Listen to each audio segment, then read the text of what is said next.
O episódio 13 de Dragon Ball Daima apresentou pra gente uma nova espécie de Dragon Ball extremamente poderosa, conhecida como os Megas. Eles são gigantes laranjas enormes e muito fortes, a ponto de uma criança comum da espécie vencer o Goku numa disputa de força, e ele estava transformado em Super Saiyajin. Pois é, não é brincadeira, um membro comum da espécie já é provavelmente muito mais forte do que a grande maioria dos vilões de Dragon Ball. E detalhe, existe uma outra espécie ainda maior e ainda mais poderosa que os Mega. Mas pra você ficar por dentro de tudo que aconteceu no episódio 13 de Dragon Ball Daima, saber se o Goku arregou ou não nessa luta, como foi que isso tudo rolou e se ele poderia vencer um membro dos Mega, já fica aqui, bora bater um papo sobre isso. Começando pelo começo, obviamente, o episódio na verdade inicia com o Gomá e o Deguzu conversando, porque depois que o Gomá percebeu que o grupo do Goku agora iria pro primeiro mundo dos demônios, ele fala pro Deguzu desligar o Warp Sama. E essa parte na verdade é muito interessante, porque o Deguzu vai pra uma sala secreta, puxa uma alavanca e o Warp Sama se desliga, o que faz a gente entender que na verdade ele é mesmo uma máquina ou algo do gênero. Considerando que até agora uma das teorias mais famosas e que estava sendo mais aceita era de que o Warp Sama era um tipo de entidade, eu honestamente fiquei muito surpreso com isso. Aparentemente, em vez de um tipo de ser cósmico de Dragon Ball que tem uma consciência compartilhada, espalhado por vários universos, na verdade ele aparentemente é a máquina mais avançada de todo Dragon Ball, pelo que a gente tá vendo. O que é muito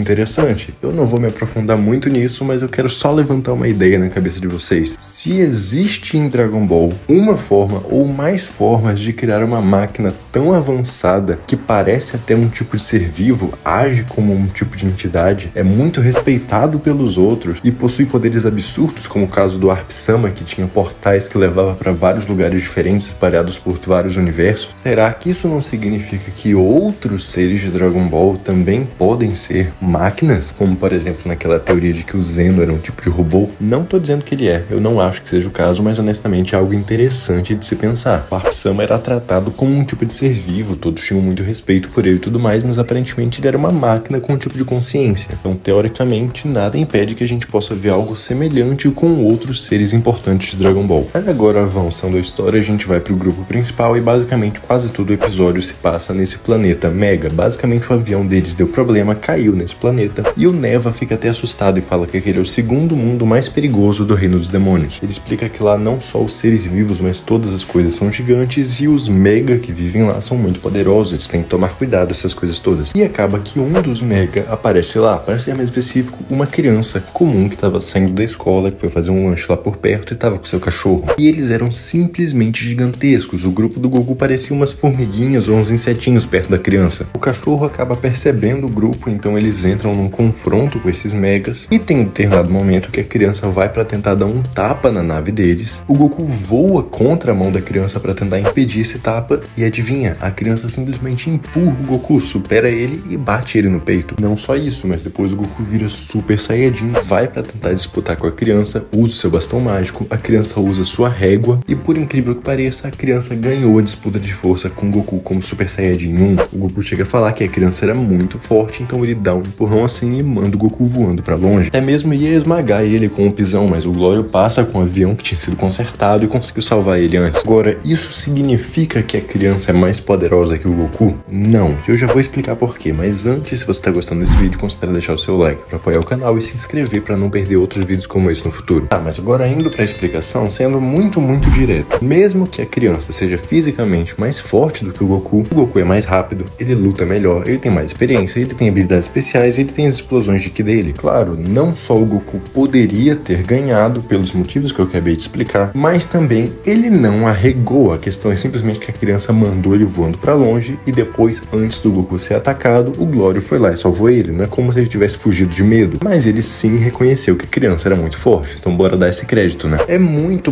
provável que sim, o Goku como Super Saiyajin 1, mesmo tendo perdido a disputa de força, poderia derrotar essa criança. Mesmo que não fosse o caso, com quase toda a certeza do mundo, o Super Saiyajin 2 já seria bastante. Então atenção, eu não tô dizendo que a criança venceria o Goku numa luta, de jeito nenhum. Porém, pelo que a gente viu, a criança era fisicamente mais forte do que ele. E esse daqui é um Goku depois da Saga Buu transformado em Super Saiyajin. Pelo que a gente viu virar criança, não afetou muito a força dele. Então, de qualquer forma, simplesmente na base da força bruta, essa criança muito provavelmente poderia sim vencer a maioria dos vilões de Dragon Ball. E a questão aqui, como eu falei, essa daqui era só uma criança comum. Nos padrões da espécie Mega, não tinha nada de especial. Então imagina só um adulto, que deve ser pelo menos umas 3 vezes mais forte. Claro que muito provavelmente, mesmo mesmo um adulto ainda perderia para personagens como Goku, Vegeta, Majin Buu, Gohan e essas coisas, por aquelas questões que eu falei. Experiência, habilidades com Ki, velocidade, essas coisas todas. Mas ainda assim ter força física para disputar com essa galera já é muito impressionante, já que é mais do que suficiente para vencer a maioria do elenco de Dragon Ball Z. E lembram que eu falei que o Neva tinha dito que esse era o segundo mundo mais perigoso do Makai? Pois é, porque quando eles estavam indo embora, o Neva fala que existe um outro planeta onde vivem os Giga, que são maiores e mais poderosos do que os Mega. Se uma criança dos Mega era fisicamente mais forte que o Goku no Super Saiyajin 1, não é nem um pouco imaginar que uma criança dos Giga seja fisicamente mais forte que o Goku Super Saiyajin 2. Isso aí já começa a ficar ridículo de tão absurdo que é o nível de poder padrão dessas espécies, porque fica muito fácil imaginar que um adulto dos Giga seja naturalmente, normal, sem nenhum treinamento, mais forte fisicamente que o Super Saiyajin 3. Isso é ridículo de tão absurdo. Quem sabe eu pelo menos estou torcendo por isso no decorrer de Dragon Ball Daima a gente veja pelo menos um Giga aparecendo em tela e fazendo alguma coisa ou algo assim do gênero. Apesar de que dificilmente a gente vai ver algum dessas espécies que seja um guerreiro de verdade, já que o Neva falou que eles não ligam muito para a maioria das coisas, por isso inclusive que eles não tomaram o Makai para eles. Mas seria interessante ver qual é a extensão do poder de um adulto dos Gigas, já que uma criança dos Mega, que são mais fracos, já é tão impressionante assim. Mas de forma geral o episódio foi esse, ele foi bem parado, é uma transição para a segunda parte da série que vai começar agora. Se você gostou desse vídeo, deixa o seu like para apoiar o canal, se inscreve aqui para não perder as análises dos outros episódios. Muito obrigado pela sua atenção, eu te vejo na próxima.